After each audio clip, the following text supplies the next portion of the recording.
Let's bring in now tonight's Political Insiders panel. Bill Shorten's former Chief of Staff and now GXO Strategies Director Cameron Milner and Sky News host Caleb Bond. Welcome to you both.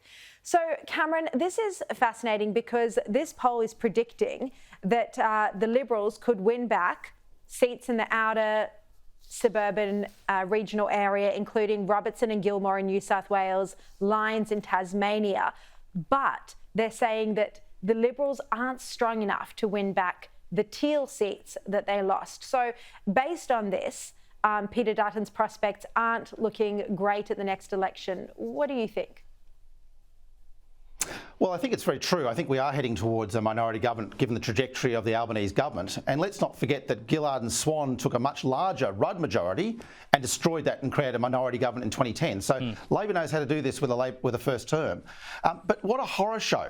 What a horror show we're contemplating. I mean, can you imagine the marriage of Labor after the next election, if this is the case? The groom, there's Albo, Penny Wong's the best man, the blushing and bearded bride, Adam Bance there at the altar, you know, with the teals being that, you know, the maids of honour. I mean, it would be a horror show for Australia in the midst of a cost of living crisis. So let's hope that's not going to happen. But Albo would be very happy because he'd be a Prime Minister without having to do any more than he's already doing. And they'd be perfect for Albo. So no threat to Albanese being Prime Minister in a minority government, just the rest of Australia. Yeah, Caleb, look, it is going to be a tough ask for the coalition to claw back the 19 seats that they need to win majority government. But I do think that there are shortcomings with polling, particularly when it comes to the teal seats. You know, the emergence of the teals are really a new trend at the last election. So it might not capture whether or not people have tired of the teals. And you know, partly the reason people in, at least in wealthier seats, embrace the teals is because they were turned off Scott Morrison at the last election. They didn't want to vote for Morrison, but they weren't prepared to vote for Labor. So I think you might see some of these seats return to the coalition. What do you think? Potentially. My feeling is that the teals haven't had their day yet. We can't also forget that part of the teal phenomenon, beyond, of course, the moneyed up champagne socialists who voted for the teals, is that the demographics in a lot of these seats have also changed. They have a much higher proportion of renters than they used to, because you've had a lot of large properties that have been subdivided and turned into apartments, etc. So you still have those rich types, but you also have a much larger cohort of renters who are more likely to vote for a left-wing candidate anyway, and then we know how the preferences will flow after that. Given the 19 seats, as you say, that the coalition would need to claw back in order to form government, it's basically a statistical impossibility. The government has a majority of only 2 or 3 seats, so it is highly likely that that will be lost and they will go into minority. That is what I have been saying for quite some time will happen, and then it's just a matter of which independents they get on board. I haven't gone to check what the odds are on Sportsbet or any of the bookies yet, but that would be my bet, I reckon, a minority government formed by Labor, because the problem for the coalition is, let's say they claw back 5 or 6 seats, which would be a pretty good result. They then still need a huge number of people on the crossbench in order to get them over the line, and I just can't see that happening. Yeah. Well, there's still a long way to go, potentially up to a year, so anything could happen. Now, earlier in the show, in the last segment, we were talking about how, you know, Anthony Albanese is proud of the fact that he hasn't lost a minister in his first term as PM, and he wants the perception of stability leading into the next election. And, you know, this is partly why he hasn't sacked Andrew Giles, even though the reports today are that Giles allowed a child rapist to remain in Australia, thanks to his nonsensical Direction 99.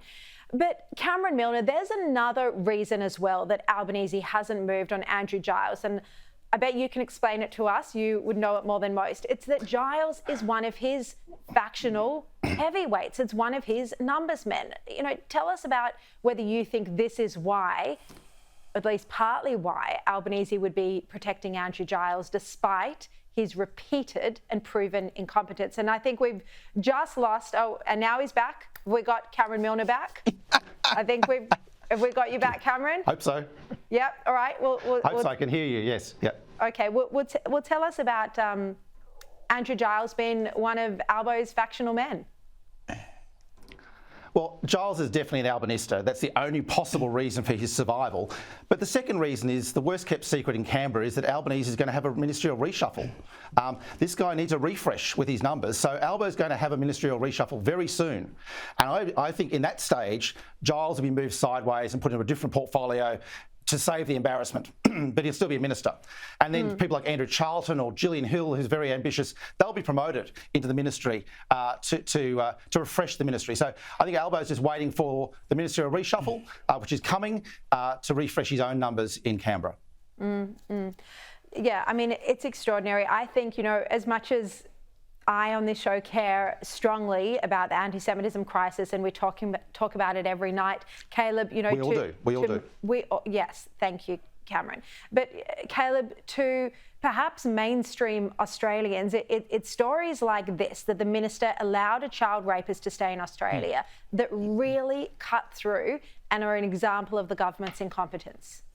Most certainly, and I know Mr Giles is generally pretty useless, but I'd be checking where he was about 2 minutes ago when Cameron cut out, because I think he might have pulled the plug to prevent what he knew was coming. But I mean, he's not that powerful. Let's talk about why this happened. This Directive 99 was essentially because New Zealand and its Prime Minister at the time, Jacinda Ardern, was herself facing an election in New Zealand, which she won in 2020, but we know what happened to her after that.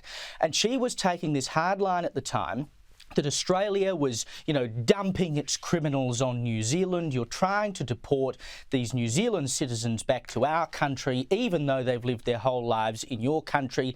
They're your problem and you should deal with it. Now, Scott Morrison, to his credit, did not cave into that and, as good as said, get stuffed. But soon after Albanese became Prime Minister, he said, we'll take a look at this. There's something we can do about this. And sure enough, in January last year, that's exactly what they did. That directive was sent out to say that people who are not citizens but have lived a significant portion of their lives in this country should be allowed to remain. Now, you saw Richard Marles today say the government tried to deport this fella and then a decision of an independent body overturned that. Well, no. If it weren't for the decision of Andrew Giles that people who have lived a significant portion of their lives should not be deported, he would have been deported. The government's talking out of both sides of their mouths and claiming it wasn't their fault. It was a direct result of their decision. Yeah.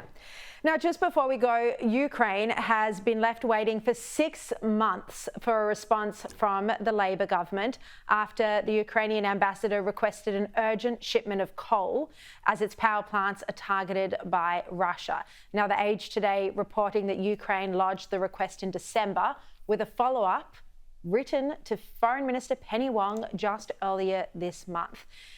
Cameron, it clearly seems there are so many examples of this, how the Albanese government has let Ukraine down over and over again. They have, and it's been terrible what we've done in terms of Ukraine, but it's also terrible what we have done with China as well. I mean, Penny Wong is completely distracted with winning a PLA award for the Palestinian Liberation Army, at the hotline Hamas. I mean, this is a terrible woman distracted by, political movement in the Middle East, and everywhere else couldn't care less about, and that's terrible for Australia. Yeah. And just before I get sued by Penny Wong, of course, she claims, she says she doesn't support Hamas or the PLO or any other terrorist group. She would be arguing that she... Hamas certainly supports Penny Wong. Hamas has put out statements supporting moves that Penny Wong has made. That is true. All right, Cameron Milner, Caleb Von, thank you both very much for your time.